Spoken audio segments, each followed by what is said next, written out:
The first time I realized I had destroyed someone else's marriage, I was standing in bright morning sunlight with a camera still hanging around my neck and a woman crying so hard she could barely breathe. I had promised myself that I would only help her find the truth. I had promised I would never become part of the story. But somewhere between loyalty and obsession, between kindness and curiosity, I crossed a line I never believed I would cross. And by the time I understood the cost, none of us would ever be the same again. Before we begin, if you believe kindness deserves a second chance and that sometimes good people make terrible mistakes for the right reasons, please take a moment to like this video, leave a comment, share it with someone who loves emotional stories, and subscribe to Echo Tellies. Your support helps keep these stories alive and means more than you know. Every weekday morning in early spring followed the same peaceful rhythm. I would leave my small brick house just after sunrise, water the flowers beside my porch, and enjoy the cool breeze before driving to work. My neighborhood was quiet, filled with people who smiled politely without asking too many questions. That was exactly how I liked it after spending years recovering from a painful divorce that had taught me how exhausting drama could be. Then one morning I noticed a moving truck parked beside the old White House next door. Boxes were stacked across the lawn, and a woman with chestnut-colored hair struggled to carry a heavy bookshelf by herself. Without thinking, I walked over and offered to help. She thanked me with a tired smile that looked genuine but strangely fragile. Her name was Maris Vale, and within minutes I could tell she carried more emotional weight than the furniture we were lifting together. Over the following weeks, our friendship grew naturally. We never forced conversations. Sometimes we shared coffee on our porches before work. Sometimes we talked while trimming hedges or collecting packages left at the wrong address. She spoke warmly about gardening, photography, and old movies. But whenever the subject turned toward her husband, Holden, something changed. Her smile faded almost instantly, and she always found a reason to change the topic. It wasn't until one bright Saturday morning that she finally admitted what had been haunting her. Holden had become distant for nearly a year. He worked later than usual, guarded his phone like it contained state secrets, and invented business trips that never appeared on company schedules. She had no proof he was being unfaithful, only hundreds of tiny moments that made her heart feel heavier every single day. She hated feeling suspicious, yet she hated feeling foolish even more. I told her she deserved honesty, but I also warned her that suspicion alone could destroy a relationship. She nodded, agreeing with every word, yet I could see desperation hidden behind her calm expression. She wasn't looking for revenge. She simply wanted the truth so she could stop questioning her own sanity. Days later, she knocked on my door holding a small envelope. Inside was a photograph of Holden leaving a downtown cafe with another woman. The picture had been taken accidentally by one of Maris's co-workers. They weren't holding hands, but the way they smiled at each other seemed unusually intimate. Maris looked at me with tears gathering in her eyes and quietly asked whether I could help her learn the truth. She knew photography was my hobby. She knew I understood cameras, timing, and patience. She trusted me. I should have refused. Instead, I convinced myself I was helping someone escape uncertainty. The following week became the beginning of my greatest mistake. I adjusted my work schedule and quietly observed Holden whenever he claimed to be working late. At first, nothing seemed unusual.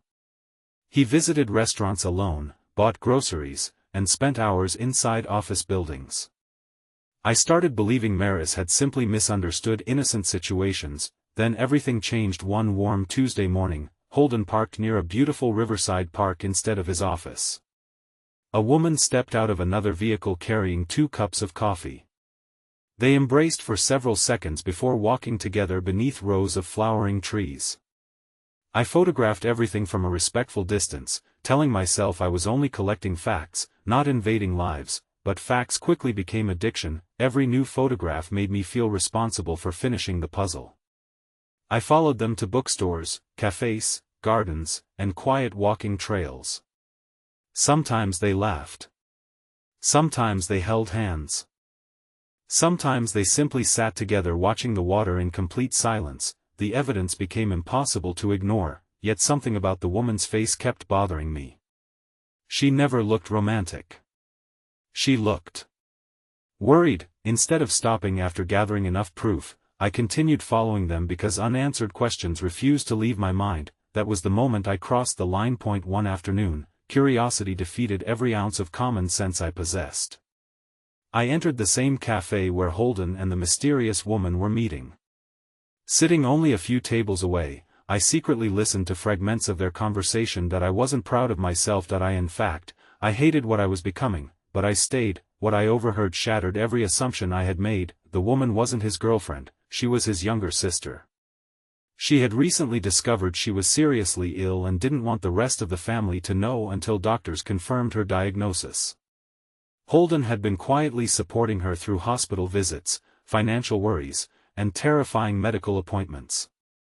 He had hidden everything from Maris because his sister had begged him to keep her condition private until she was emotionally ready. Suddenly every photograph in my camera looked completely different. The hugs weren't romantic, the tears weren't guilt, the late nights weren't affairs.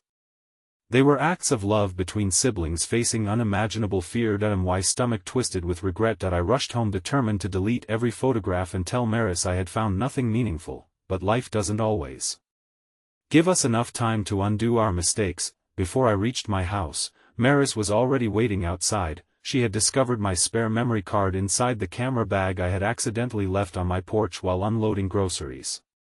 She had looked through every image. The photographs without context had confirmed every nightmare she feared. She confronted Holden before I could explain. The argument echoed across the neighborhood. By sunset he had packed a suitcase. By sunrise he was gone. I spent the next several days trapped inside unbearable guilt. Every time I looked outside, I saw Maris sitting alone on her porch staring toward an empty driveway. I wanted to confess everything, yet I feared the confession would only deepen her pain. Then the phone rang. It was Holden. He asked me to meet him. We sat beside the same riverside park where I had taken the photographs. He looked exhausted, older than I remembered, carrying the weight of losing both his marriage and the secret he had tried so hard to protect. His sister had finally agreed to tell the family about her illness. He wasn't angry that I had followed him. He was disappointed that I hadn't trusted him enough to ask questions before assuming the worst. His words stayed with me long after we parted. Sometimes proof without truth becomes its own kind of lie.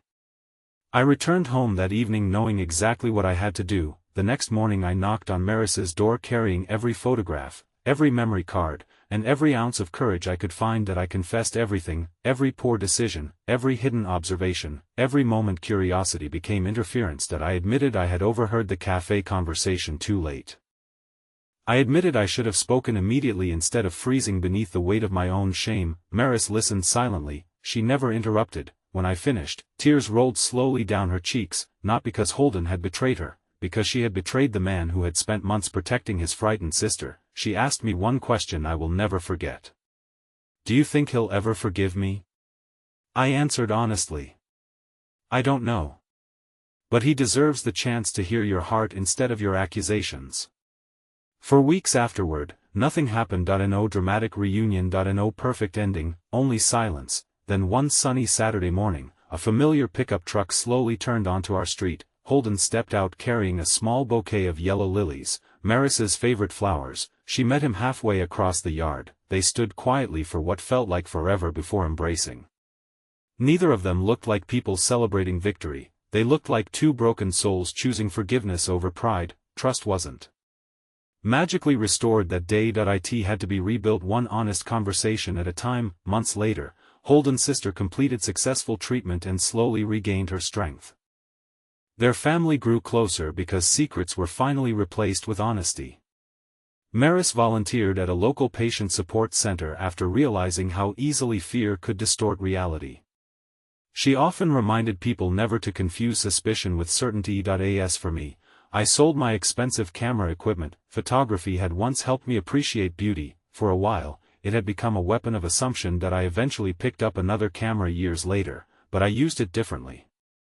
Instead of hiding behind trees capturing strangers, I photographed sunrises, children playing in parks with permission, community festivals, blooming gardens, and ordinary moments that reminded me life was meant to be witnessed with respect rather than invaded by curiosity. The neighborhood returned to its peaceful rhythm, yet every morning's sunlight carried a lesson I would never forget.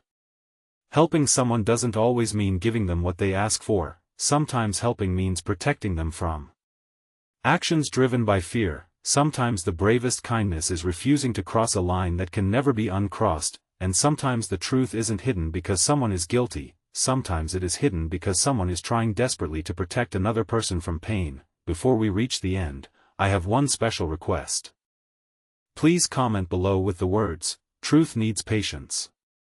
I'd love to know how many of you believe that understanding someone is more important than judging them. If this story touched your heart, reminded you to slow down before making painful assumptions, or inspired you to choose compassion over suspicion, please like this video, leave your thoughts in the comments, share it with someone who needs this message today, and subscribe to Echo Tellies. Your support encourages more emotional stories that remind us all to lead with kindness. Life taught me that morning in the brightest daylight that evidence can fill our eyes, but only compassion can open our hearts. We cannot always control what we see, but we can always choose how patiently we search for the whole truth before changing someone else's life forever. And perhaps that is the greatest second chance any of us can ever give another human being or ourselves.